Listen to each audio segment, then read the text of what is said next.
So there's a way in which you're unknowable, and there's a way in which you're very knowable. And the way in which you're knowable that's where it's really helpful when somebody is able to actually be with you and feel you, and listen closely to you, and feel you and be with you, but also listen to your report of how it's like to be you from your side. Being seen, and really seen, and really heard is very important for each of us. So,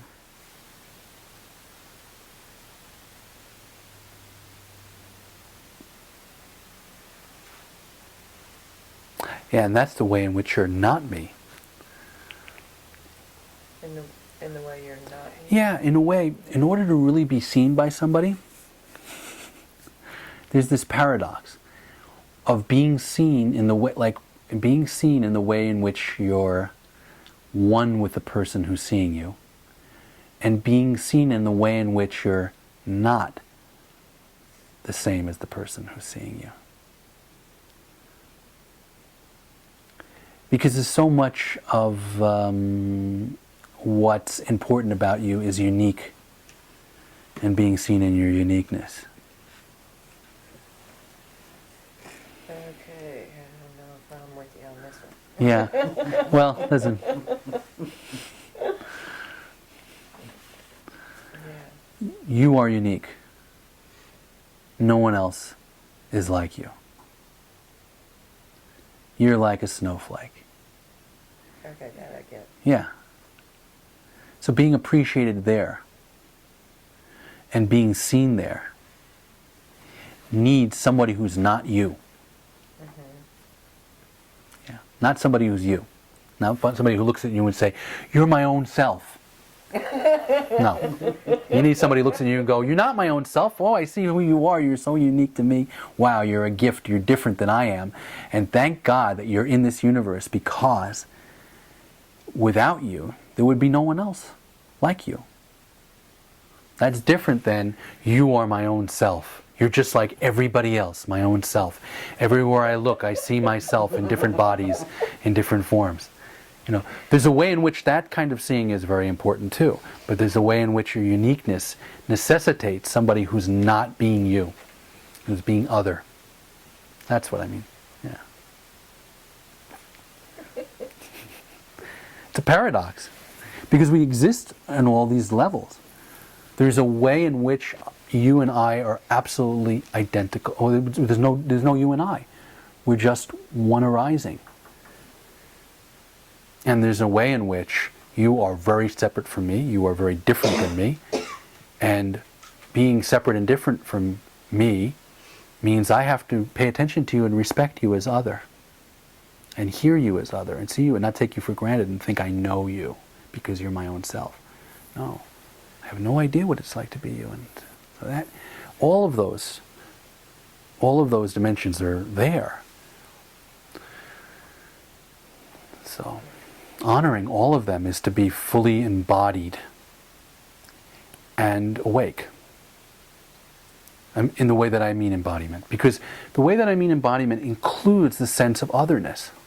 So letting the sense of otherness be real is important for embodiment. What do you mean by that? Embodiment, see, so it may be that, since that seems obvious to you probably, right? That of course we're all others. No, there's something I want you to say more about. Well, you could say that the way in which you exist that's very different than me, that you exist as another. There's a way in which you don't exist as other, there is no others, and there's a way in which there are many others. And being comfortable with both of those facts, or both of those dimensions of reality, is full embodiment as far as I'm concerned. Not simply hanging out in the place in which there are no others. And the other way of saying it is also not simply hanging out in the way in which there only are others. That's basically trapped. That's samsara. That's That's delusion. That's a place of fear in which we're all separate and there is no hope, I mean, basically. Or there's no sense of being connected to the whole or recognizing who we are in our conscious nature. We need to know that we actually are not separate from anything that arises and that we are more than anything that arises. It's very important self-recognition. Extremely important. That is really what awakening is. But then having realized non-separateness and having realized that which is beyond all that arises, recognizing that you are separateness and you are that which arises is important again. Going back into the world of others and relationships and people existing and all of that is what it is to be embodied. What it is to be fully human, really.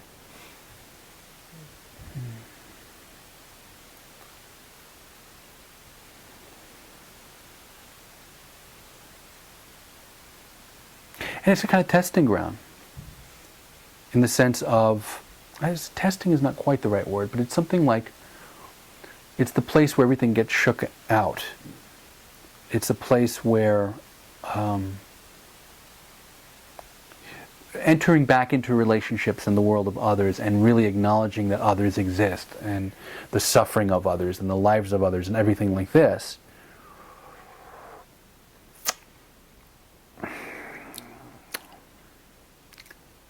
clarifies how much we really recognize that we are the eternal and how much we really don't.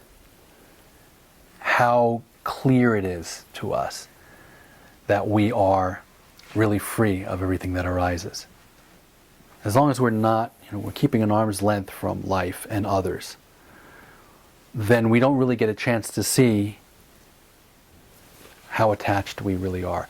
It's like that story of the guy who lived on the mountain and he spent all these years in meditation, and then he goes down to the marketplace and someone steps on his foot and he's like, screams at him, "Don't you know whose foot you're stepping on?" It's like all of those years in meditation, and then he's just with people and immediately he's back in duality. So to embrace duality, if he went to the market every day and had conversations with all the people and all that, and in the midst of that, his sense of himself dissolved, and his sense of a person and others was also readily available. That's real grounding and freedom.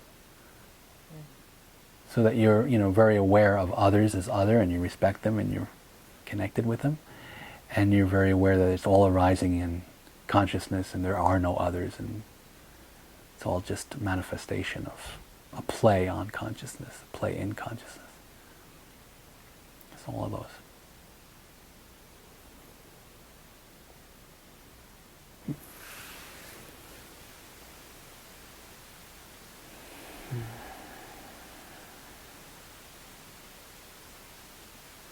And you don't have to figure out any of this.